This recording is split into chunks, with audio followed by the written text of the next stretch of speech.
¿Hay mutantes en Chernóbil? Probablemente en algunas zonas sea, mayor de lo habitual. Evidentemente hay mutantes. Hola a todos, bienvenidos a mi canal Quimiclan. Yo soy Víctor Ruiz y hoy vamos a hablar de un tema apasionante, Chernóbil. Pero no vamos a centrarnos solo en lo que fue el accidente en sí, sino en sus consecuencias.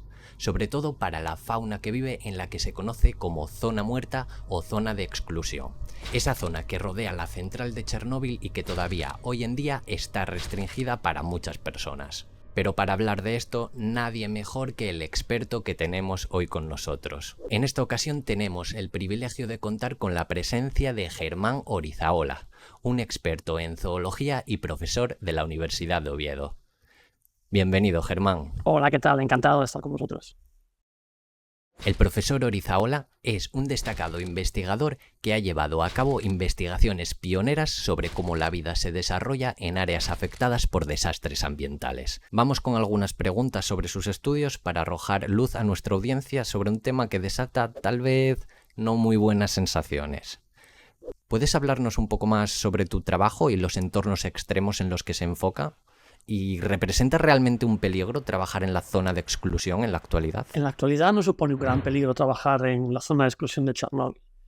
Gran parte de la zona ahora mismo contiene niveles de radiación similares a los que podemos tener por aquí, en España, por ejemplo. Y aquellas zonas con mayor niveles de radiación, simplemente controlando el tiempo que se está en ellas, no suponen gran problema.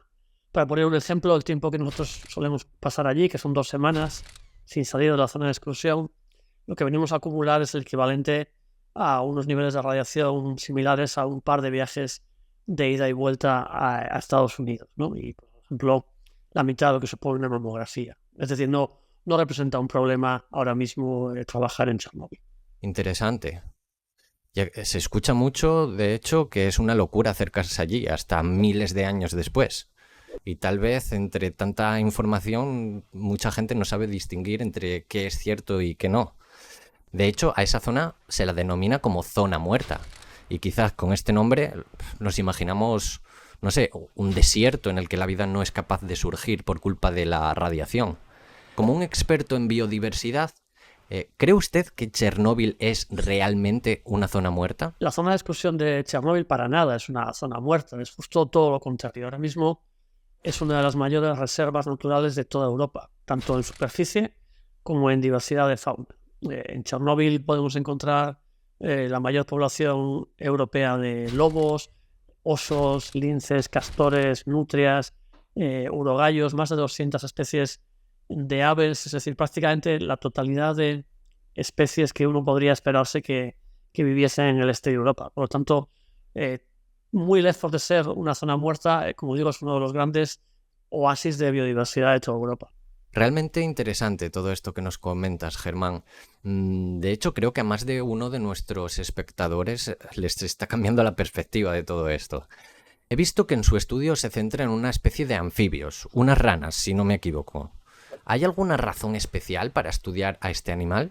¿Cuál es el porqué de estudiar anfibios en concreto? En Chernóbil nosotros trabajamos con anfibios porque es una especie de vertebrado que además tiene la particularidad de estar tanto en una parte de su ciclo en el medio terrestre y otra parte en el medio acuático, y por lo tanto está expuesto a los diferentes niveles de radiación que puede haber en ambos medios, ¿no? Además son un grupo en el que la capacidad de moverse, de dispersarse por el medio es relativamente reducida, y por lo tanto es más sencillo poder estimar la exposición que a lo largo de su vida un individuo ha podido tener, ¿no? Sabiendo la exposición de las zonas en las que los hemos capturado. Es decir, combina la facilidad de trabajo en ese sentido con el hecho de ser unas especies que están expuestas a una combinación de radiación pues especialmente interesante. Tiene todo el sentido. Y por ejemplo, en esta especie que estudian, ¿han detectado algún efecto de la radiación, como por ejemplo una bajada en la población o de la esperanza de vida? Y sobre todo, me gustaría saber su visión sobre una pregunta que tal vez parezca un poco estúpida, pero que estoy seguro que mucha gente se ha hecho o se sigue haciendo. ¿Hay mutantes en Chernóbil? En nuestros trabajos no hemos visto ningún efecto especial de la radiación, ni que su respuesta inmunitaria esté comprometida, ni que haya daños, digamos, fisiológicos de otro estilo, ni un efecto especial sobre sus patrones de envejecimiento, nada por el estilo, ¿no? En cuanto a sí que hay mutantes, pues evidentemente hay mutantes, todos somos mutantes de alguna manera, ¿no? No está claro cuál es la tasa de mutación actual que hay en la zona.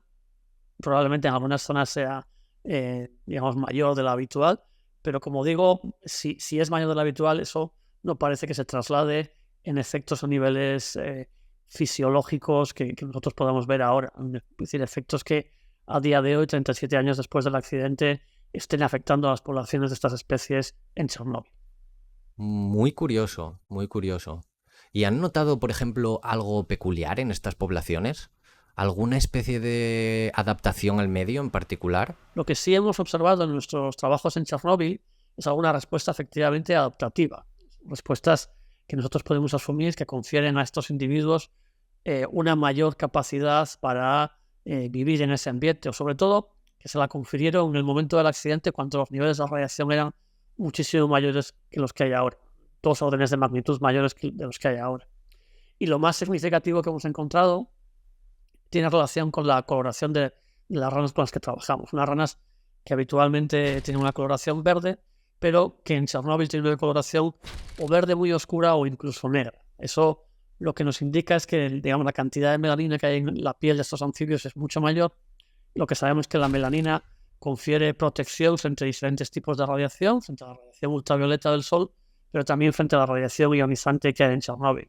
Por lo tanto, se habrían podido producir esos fenómenos de, digamos, de selección natural en aquellos individuos que fueran más oscuros, que habrían sobrevivido mejor, se habrían reproducido más y por lo tanto ahora fueran la mayoría de la población. Una respuesta adaptativa muy rápida y muy interesante que seguimos trabajando pues tanto en Chernóbil como en el laboratorio. Pues realmente interesante esto que nos comentas, Germán. Y bueno, un ejemplo más de la famosa teoría de la selección natural que predicaba Darwin, ¿no?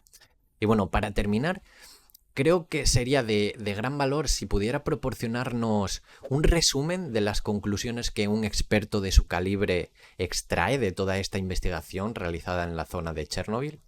Las lecciones que se pueden extraer de trabajos como los nuestros en Chernóbil, yo creo que son de dos tipos, ¿no? Por un lado, tienen que ver con el impacto a medio y largo plazo de un accidente nuclear como el que ocurrió allí.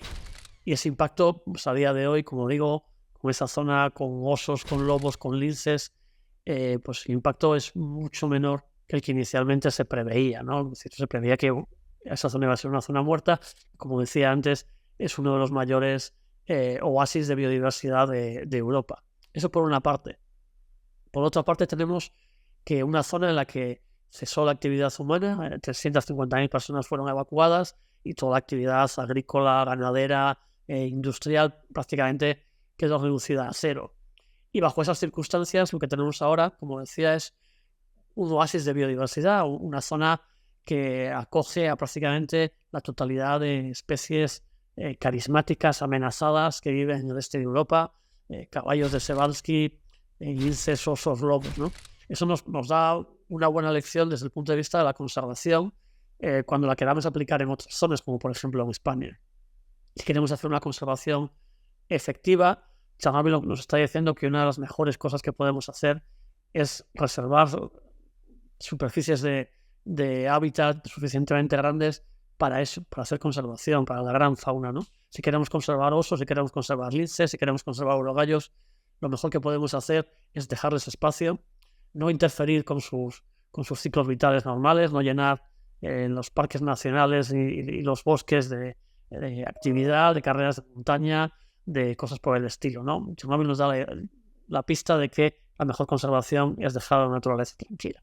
Pues nada más, Germán. Muchas gracias por concedernos parte de tu valioso tiempo y arrojar un poco más de luz sobre este tema, que genera tal vez más miedo del que debería. Muchísimas gracias, de verdad. Encantado. Saludo. Hasta aquí la opinión independiente de un experto en la materia. ¿Qué te ha parecido la entrevista? Me encantaría conocer tus pensamientos o quizás tengas alguna pregunta para el profesor. Déjamela en los comentarios y estaré encantado de leerla.